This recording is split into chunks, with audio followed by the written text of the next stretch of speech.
This is a fake Rolex. This is a real Rolex. What is inside this fake is what's interesting. You can see here, it's just the case left. That is everything that's inside. So we're going to disassemble it and compare the real to the fake.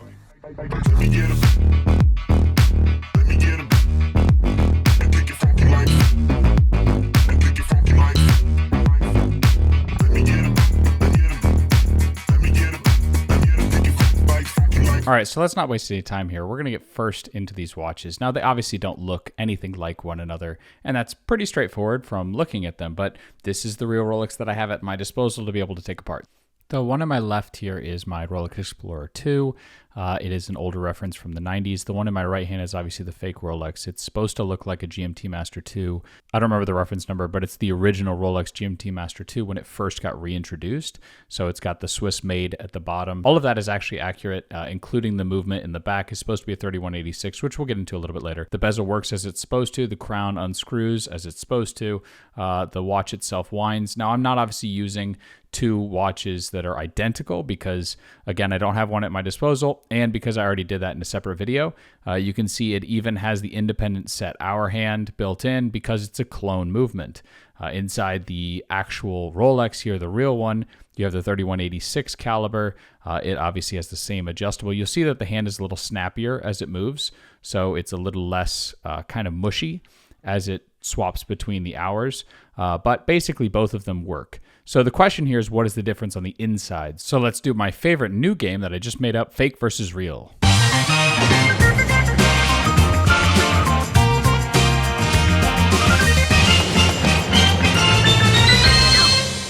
I know, we're all very excited. So fake versus real is basically looking at each video footage and looking to see, do you think it's fake or do you think it's real? I'll give you about 5 seconds on each video, and then you'll say fake or you'll say real, and then I will reveal it over the course of about 2 to 3 seconds. We're going to go through 6 different options. You'll have 6 different chances, and we'll see what you get right and what you get wrong. Keep tally of your own score, and I'll give you a rating as to how well you did at the end. And then obviously we'll get into the disassembly and more of the interesting stuff after. Question number 1, fake or real?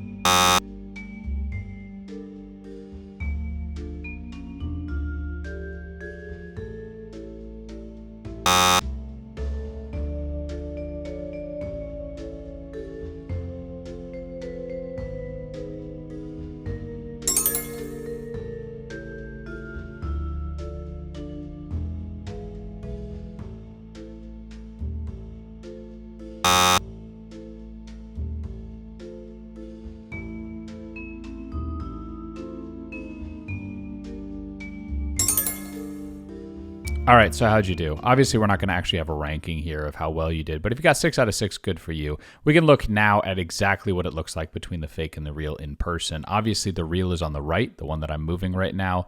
The fake is on the left. And you can see, obviously, a lot easier the difference between the two, and the biggest thing that stands out is the finishing work. Between that fake over there and the real over here, there's a lot of a difference in the aesthetic and how it looks. It's a lot brighter, it's a lot cleaner.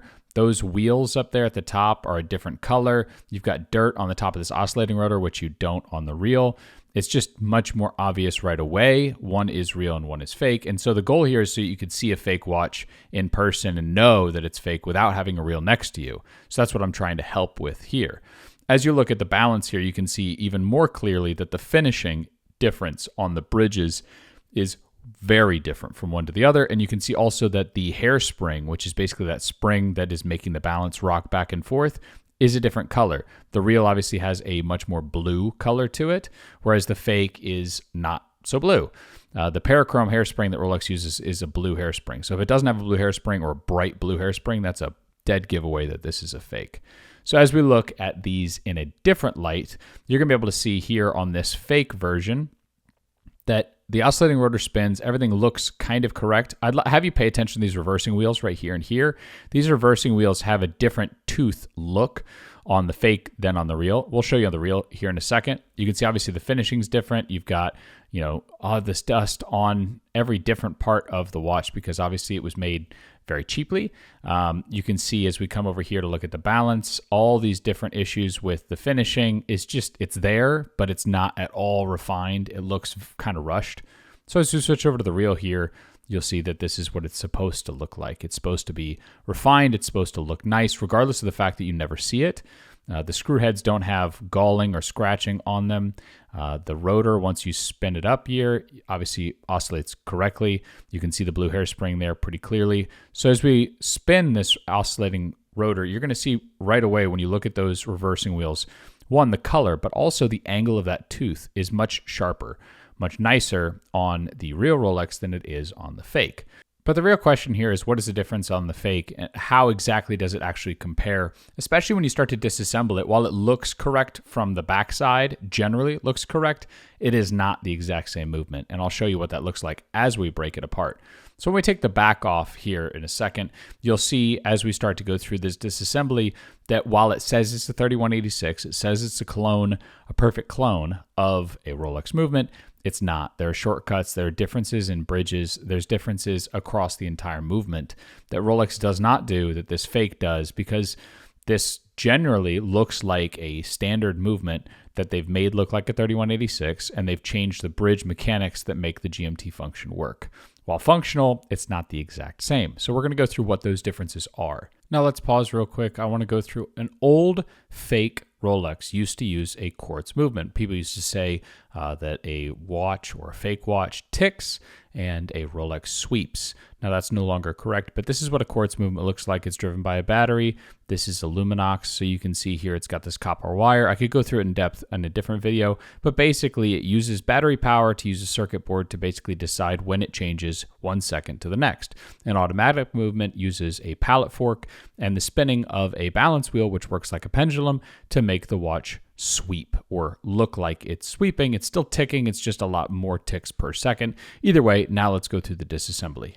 So as we look here, I'm starting to take the crown out. I had to push a little button, and then now I'm going to take the screws out that hold the case in place. Now Rolex uses these screws, one on each side. You unscrew them. These are a little tough here on this fake watch. They were tough to get out. And then you turn the movement just because it keeps it better positioned. So you turn it like it's a screw itself, the entire movement, and then you can plop the movement right back out. Now, obviously, that includes the dial and the hands. Everything's all attached to one another. Apologies if the desk looks like it's wobbly. It's a cheap desk. But as you look at the case here, you're going to see that the case has, basically what you kind of expect. It's got some rough finishing on the interior there where the movement sits. You can see there's a little divot there where the screw was for the case itself, a little bit of a big dent in that side, and that's just because of, again, cheaper metals that are used, and it's not the most refined thing. It can't be for that price. So as we get into the actual build here, I'm going to put the crown back in. That way I can change these hands.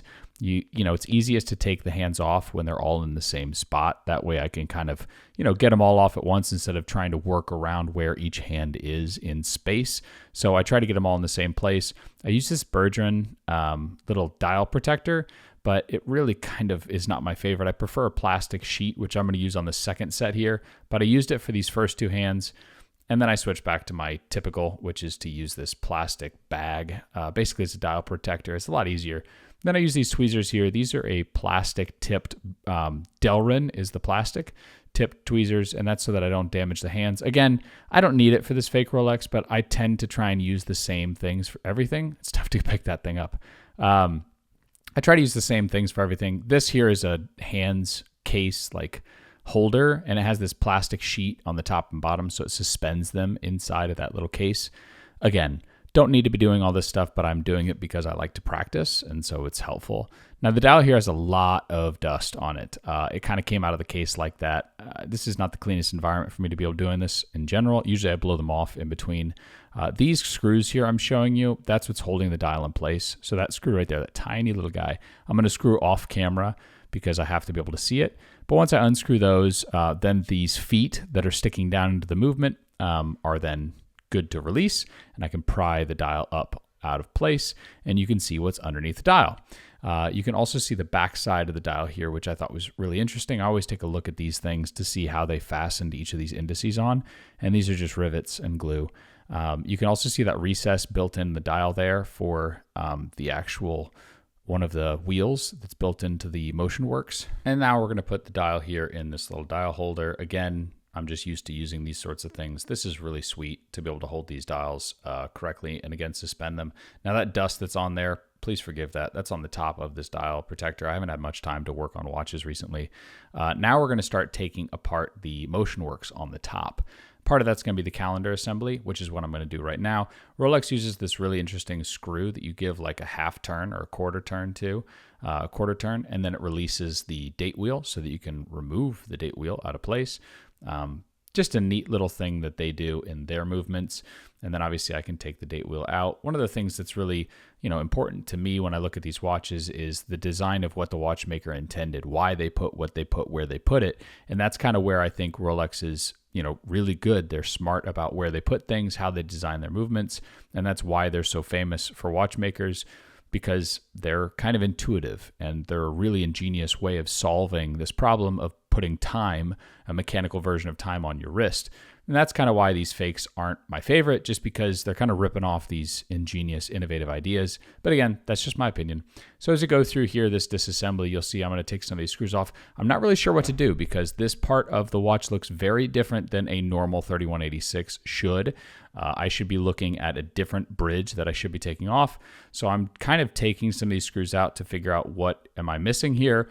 What is this constructed like? Why is this different than what I'm used to or what I've seen on some of these other videos?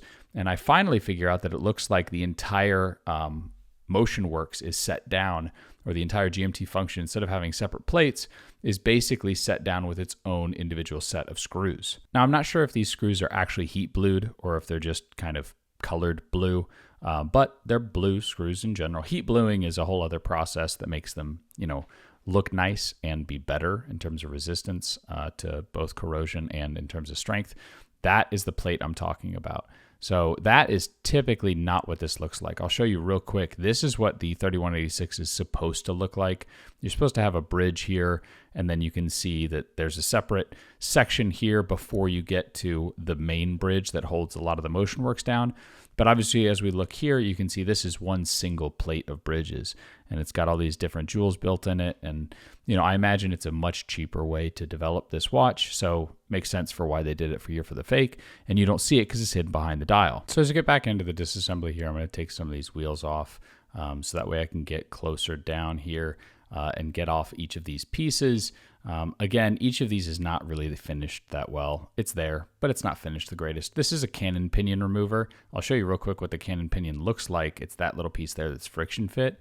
And a lot of times that is holding the actual plate of the bottom section to the top section. It's the connector in a lot of ways from the bottom to the top in terms of motion. And then, so it's really important, but it's just friction fit, which is interesting. So I have to use that tool to take it off.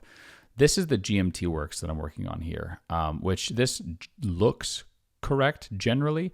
Again, not finished the greatest, a lot of dust, a lot of debris. And that debris is an issue because you'll actually see here in a second, I make a small mistake. As I'm taking these wheels out, I'm trying to figure out, okay, do I take it out or do I take this bridge out first? Obviously, I'm going to take this out first. And I'm trying to show you how it works. But by showing you, I push on the wrong end of the lever and boom. There goes my piece. So when I'm trying to find that means I spend about 15 minutes to 20 minutes on the ground searching for it. So either way, I take it off. We take a look at this plate here. You can see kind of what it looks like. That is what the watch on the dial side looks like from underneath. You can see that rod sticking through the center. That's driving all those minutes, seconds, hours. You can also see the pallet fork was churning away underneath there. So we're going to switch now to the bottom side of the watch, which has obviously the balance wheel. It's got the oscillating rotor. It's got all the meat and potatoes of how this watch works. The first thing we're going to take off is obviously the oscillating rotor. It's kind of in the way. It's hiding everything. So we're going to take the automatic works is what it's called. The automatic works off. It's got these 3 screws that's holding it down. And once we get this off, we can get a better look at what's underneath. We can take the balance wheel off.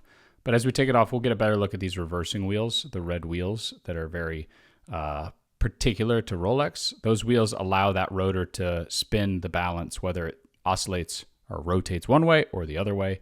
And now we're going to start focusing on this balance wheel. We try to take this off because we don't want to damage it. It's very fragile, especially that hairspring there is very fragile. And so we want to make sure we get this off pretty early on in the process when we're looking at this side of the watch. So that way we don't end up damaging that hairspring. Again, fragile. I personally have damaged multiple and had to replace them. They're not the cheapest part, given that they're complex and expensive. So it's important we take this off. So as we remove it here, you'll see that it'll stop the balance. I kind of removed it a little bit too quickly, but either way, once we get it off, we can take a look at what it looks like. Obviously, the hairspring is not the correct color for a Rolex movement, but the spring is a spring. It is likely going to be either an alloy steel because that's the cheapest you can get. Now, if you look at what most of the Swiss industry uses, they use either a Neurovox or a silicone hairspring, and that's because those are more anti-magnetic. The concept there is to keep that hairspring from basically being magnetized to itself or anywhere else in the movement, so it doesn't change how it oscillates or how it rotates, because you don't want to have variations there. That's how you get the watch off. Now, what I'm doing here is I'm relieving this click spring. It's a spring that holds the mainspring from moving. That way, when I relieve the pressure there, allowing that balance to rotate backwards, I can take the wind out of the watch through the crown. And then now I can look at actually taking some of these parts that are carrying the movement of the crown to the balance and winding the mainspring. Now, obviously, if you don't know anything about these watches, you'll see as we get further down what the mainspring actually is, but it's basically a coiled up spring that powers the entire watch. Now the crown, the movement of that crown that I was holding over there, moves multiple gears that then move a balance wheel or a wheel on top of the balance wheel.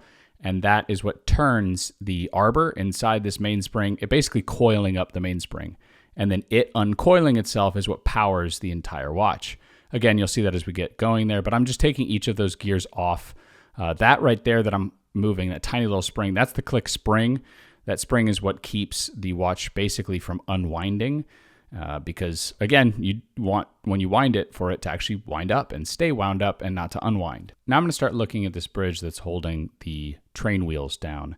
The train wheels are the wheels that are driving most of the nuts and bolts of the watch. What I mean by that is these are the wheels that are inferring or taking that motion of that spring out of the mainspring and are converting it into something that you can actually see. So they have specific tooth, like number of teeth and certain widths and certain ratios from one to the next that basically translate that movement of that mainspring or the ticks of each of the escape wheels from the mainspring into the way we see time, which is 60 seconds is a minute, 60 minutes is an hour, 24 hours is a full rotation. In this case, actually 12 hours is a full rotation. That's what one of those wheels looks like. So those train wheels, that's the center wheel I'm taking out there. That's the long guy. Now you can see here, that one's actually bent.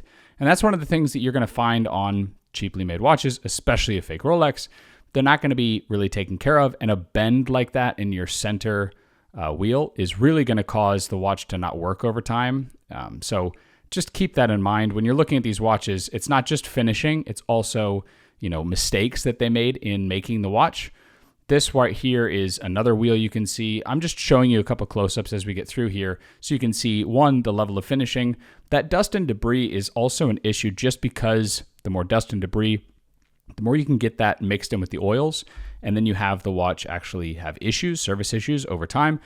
In theory, you could go to a watchmaker and get it cleaned. I don't know how many watchmakers service fake Rolex movements. I'm assuming there are a few, but either way, even once you clean that stuff, you can have other issues. One of the things that's really interesting right here is that big purple thing. That's a jewel that's on the balance wheel. Now on old movements, you didn't actually see a jewel like that. And the fact that they copied that jewel is actually, I think, interesting. Again, I don't know the quality or caliber or the consistency of those jewels in terms of diameter. This is another thing. I'm not entirely sure what this is. Obviously, I'm trying to see if I can get it off a little bit or get an idea of what exactly it is. But that mark there that's on that mainspring barrel, I mean, again, it is what it is. I think that is, I don't know. I'm assuming that that's some sort of oil or something that's kind of gathered together. It could be a pen mark like ink.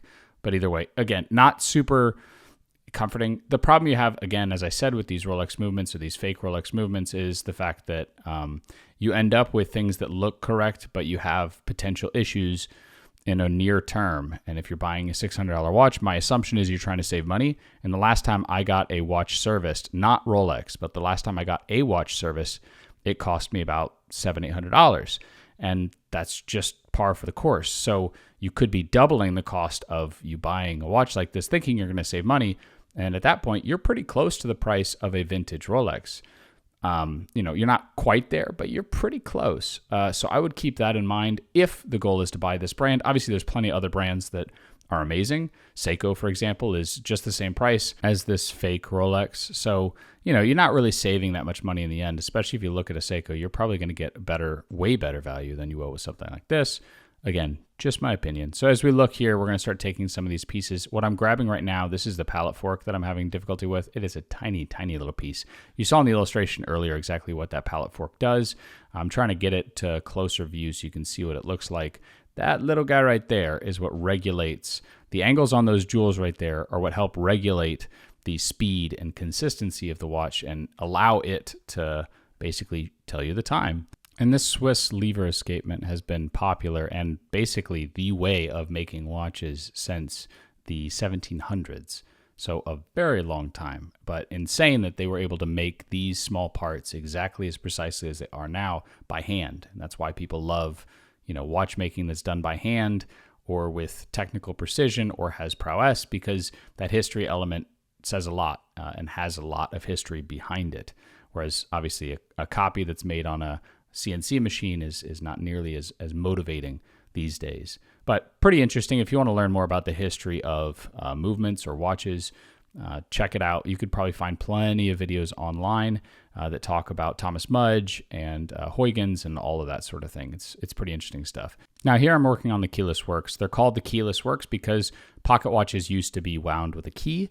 Now this is one of the reasons why Patek Philippe is so popular today and has such a renowned history, because they invented the keyless works, basically putting all of the information you would need to be able to operate a watch into one area with multiple different springs and a yoke spring and all this other stuff that allows you to be able to operate the watch, set the time, wind it, in this case also operate a GMT function without having to put a key in the watch. Everything's done through the crown, which is, again, one of the revolutionary huge advances in modern watchmaking, even though it's not that modern, but in watchmaking in general. Here we're looking at the main plate. This shows you a little close-up of one of the end stones there, the jewels that has the shock protection that they use to keep the balance staff from breaking.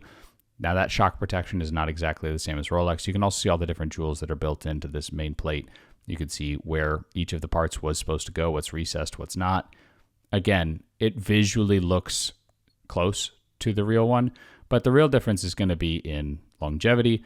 Here we're going to take a look at one of the real question marks, and this is the mainspring. The issue you have with the mainspring, it's coiled up, it powers the whole watch, all that makes sense, right?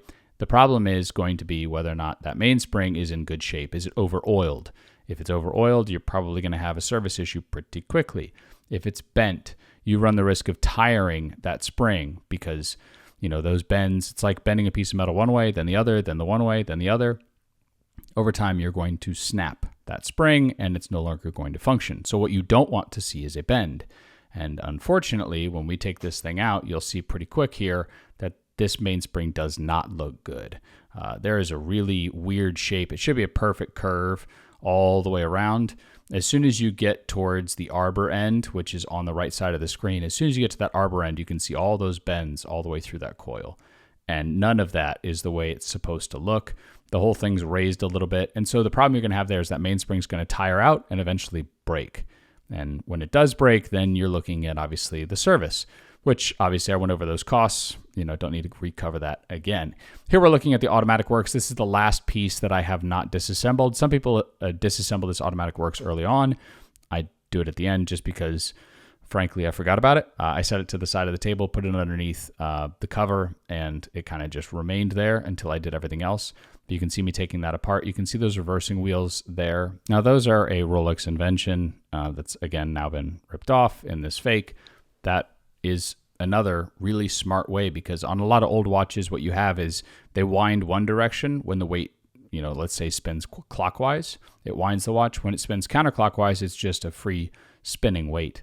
And the problem people complained about was the fact that it would make noise. You could hear that spinning rotor and you can feel it on your wrist. And I have a couple watches. I have an old Navitimer that's like that. I can feel when the rotor is spinning, and some people don't like that. So they invented that to make it a little bit more efficient, a little bit better, as well as obviously those are coated in something that allows them to handle friction really well. So as I take this thing off here, you can see that the full assembly or disassembly is done. The watch is fully taken apart all the way down to the rotor and the mainspring. And so we'll take a look and do a little survey of all the different parts and pieces that are in this watch. Now, while I won't state too much more about fake versus real, the last thing I will say is just to keep in mind the fact that all these different things you saw when I was disassembling it, the issues that you saw. Now, I know someone that originally bought this watch, because I didn't originally buy it, bought it for around $600. And that's a lot of money, especially when you add the service that they would have needed pretty quick after that mainspring broke, or after some of the oils in there kind of coagulated in the keyless works. You're going to have an issue with the watch, and you're going to have to get it serviced. And as soon as you get it serviced, you've added that cost. So, do with that what you will. Now, if you guys have any other questions or anything, leave them in the comments below. Obviously, if you've got more experience or stories about differences between one watch to another, let me know as well. How'd you do on your score out of the 6? I've done this with a couple people, and I was surprised that a few people I expected to get all of them didn't, and a few people that I expected to get a couple got quite a few, if not all of them. So this basically satisfied a curiosity for me to be able to show what the difference is from one to the other, as well as obviously the complete disassembly. There were a lot of things I didn't quite expect. There were some things that were more consistent than I expected, that were generally accurate. Now, that's not to say that obviously it was perfect, but you get what I mean. You can obviously see all those differences for yourself. If you want to learn more about watchmaking, I would highly recommend either Watch Repair Channel or Wristwatch Revival. Both of those have been fantastic to show me exactly what I should be doing, as well as obviously stories and give you more insight into mechanical watches if that's what you're interested in. I recommend those two people. They do a great job at what they do. This is just a little snippet, and I made this as short as I possibly could so you could see everything that goes on. If you like this sort of thing, obviously do me a favor and subscribe. And again, leave any comments about anything that you see that I didn't see, and I will see you guys in the next one. Take care.